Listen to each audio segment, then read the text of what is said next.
Welcome back to our community. Susie Thomas here with you this morning, and we're visiting with Tikva, Hands of Hope, Leslie Doan, and Michelle Humble. Leslie's new to Tikva. Michelle is long with Tikva. A veteran. Yes. And you mentioned field trips. What kinds of things do the students get to do when they go off campus? Right. Well, the one that we just did on Saturday was kind of a very fun event for our kids, going to Malone and cheering. And then the boys got to see the basketball players, but then they were also inducting some other athletes into like their Hall of Fame, Yes. more or less. And so the kids actually got to make like a tunnel for them and shake their hands. The president of Malone was there, and he got to shake their hands and take pictures with them. And then our boys got to walk down, the tunnel with the guys that were being inducted. So it was so cool. They had T-shirts on, and they were loving it and cheering. And yeah, sounds like a once in a lifetime kind of a moment. Yeah, how it was exciting very for them. exciting. Yeah. Yeah. Why are those kinds of things so important? I think for our students, getting to see college in general is a really cool thing. Not a lot of our students had plans to go to college, or if they had, they were pretty narrow in scope. I don't know that they know completely what all is out there as far as majors, and that they can do sports and cheerleading and things at college, and that it's not just going to more school. And so just getting them excited about something. School can be really overwhelming to our students. And so having a positive attached to it's helpful. For our other field trips, Leslie had mentioned the ABC party, which is really important. It provides that incentive to work hard and to get things done, and not just educationally speaking, but also in life choices. If they make bad choices and have poor behavior, then they can't go on those. And so it helps them to have something to work towards and something in the future that's exciting, a hope, if you will. Yes. So. And Tikva, Hands of Hope. Leslie, being new, it's probably another not fair question, but have you had some time to think about goals? Where you'd like to see Tikva in the next 5 years or so? Yeah, absolutely. I am thinking along the lines of before we had mentioned what happens to those kids after 8th grade. So building more of a community partnership and having mentors in these kids' lives as they continue to get older, whether it's coming back to us or partnering with like those centers you had mentioned, or just finding something for them. Also, I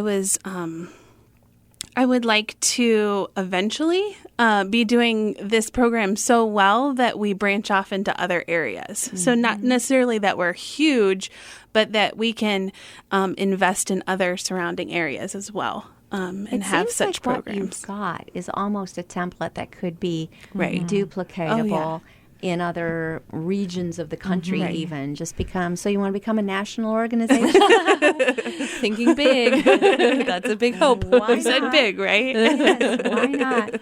But honestly, when you think of what you have to offer and what it does for a community, Right. I would think there would be many other communities that would welcome this kind of a program. There's lots of after-school programs.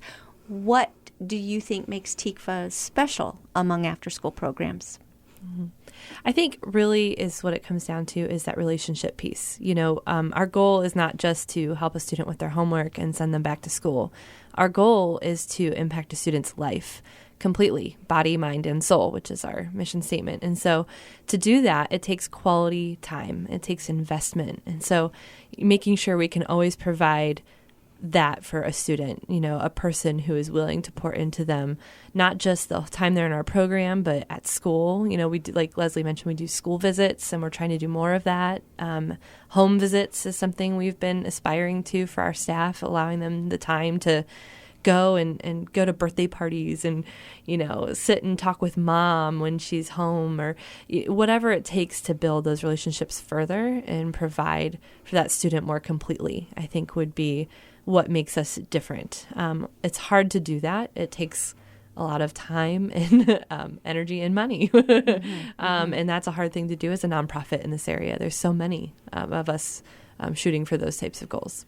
Well, you mentioned the money. Let's talk about the Evening of Hope again. Remind us what all is taking place, what we can look forward to, when and where. All right. So it is March 18th from 5:30 to 9, and it's at the Cultural Center for the Arts on Market Avenue. And we will be having appetizers, music, silent auction, dinner, and entertainment by our students, showcasing them. It just sounds like a wonderful time. Something else that's new is a sponsorship program. Yeah. Tell us about that. You know, if the event is not an option, which we really hope for your sake that it is, because it's going to be an incredible evening. Yes. And at that event, you'll be able to hear more about this program that I'm mentioning. But if for some reason it's not an option for you, on our website, we have begun a sponsorship program where you can contribute to a student being in our program. So many organizations like Compassion or World Vision offer something similar. So we decided that would be a really great way for people to get involved.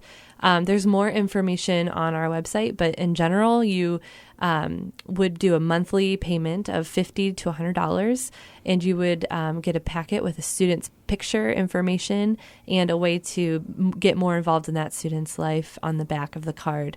And it's just a way for us to say, you know, with your monthly donation, you're making this whole program possible for this student. You're making that mentorship possible for the student, dinner 3 times a week, clothing boutique available to them, homework help, all of these enrichment opportunities, all of that becomes available to the student with your donation. And so we really want people to get on board with that program. That seemed to be probably tricky to break down. What does it cost to impact a child's life and come up with that sponsorship practice? Tell us the whole procedure you went through of figuring that out. You know, we first broke down what we offer. You know, it's hard to put a value on some of the things that we offer, to be totally frank. Mentorship is a hard thing to put a price on. True. So we had to kind of look at it more practically. What do we pay our staff? And we also then said, you know, we provide dinner 3 times a week. What does that cost? What does it cost for supplies? You know, I teach dance. We have pom-poms and dance shoes and all of these wonderful things that they would no longer have access to without being in our program. So kind of breaking that down and finding the average. You know, obviously, if we did that exactly, the price would actually probably be much higher. I'm sure. But we wanted it to be something that somebody could easily commit to. So that's why we have the $50 option, which would be a co-sponsorship, or the $100 a month option, which would be a complete sponsorship. Because basically it boils down to about $1,200 a year for a student to be enrolled in our program. Well, that's so perfect. So you can have a child, or you can rent, or grab a friend and sponsor a child between the two of you. Yeah, what a great thing for families to do. Sunday school classes, offices, folks that work together. What a great thing, because we do it and need to continue to do it for children overseas, but certainly for our own backyard and right down the street. I would imagine with what you do as far as building relationships, that trust and building trust is a huge part of it. Can you address that a little bit? Yeah, you know, trust is something that is earned. And I would imagine even in our relationships as those who are doing the serving with our own families, it takes time to build a completely trusting relationship. And so that is something that we're constantly shooting for with our students. It only is done by time given. We show up when we say we're going to show up. We don't make promises we don't intend to keep. We are really big about that with our team leaders. Don't say you're going to be there and not be there. Staff changes, with Leslie coming in and Sarah going out. Some of our kids who've been around for 7 years are looking at us going, what's happening? And so just rebuilding that trust with a new person is really important for them.